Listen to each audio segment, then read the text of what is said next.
Tere tulemast Viljandimaale, tere tulemast Ugalasse.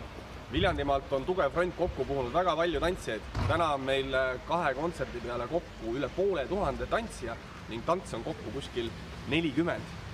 Ja Ugalas oleme tegelikult üle pika aja esimest korda, sellepärast et koolitants oli eelnevalt teistes majades siin.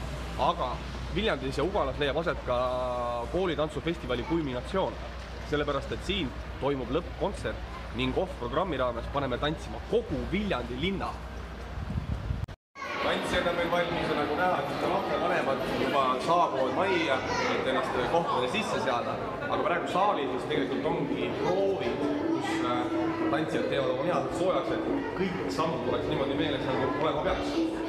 Viljandi on Eesti pärimuskultuuri mekka, et siin on ka Tartu Ülikooli Viljandi Kultuuriakadeemia, kus on pärit paljud meie meeskonna liikmed ja ka väga paljud tuntud inimesi, nagu näiteks August Kiksberg, Ella Ilvak, Toomas Hendrik Ilves ja väga paljud teised.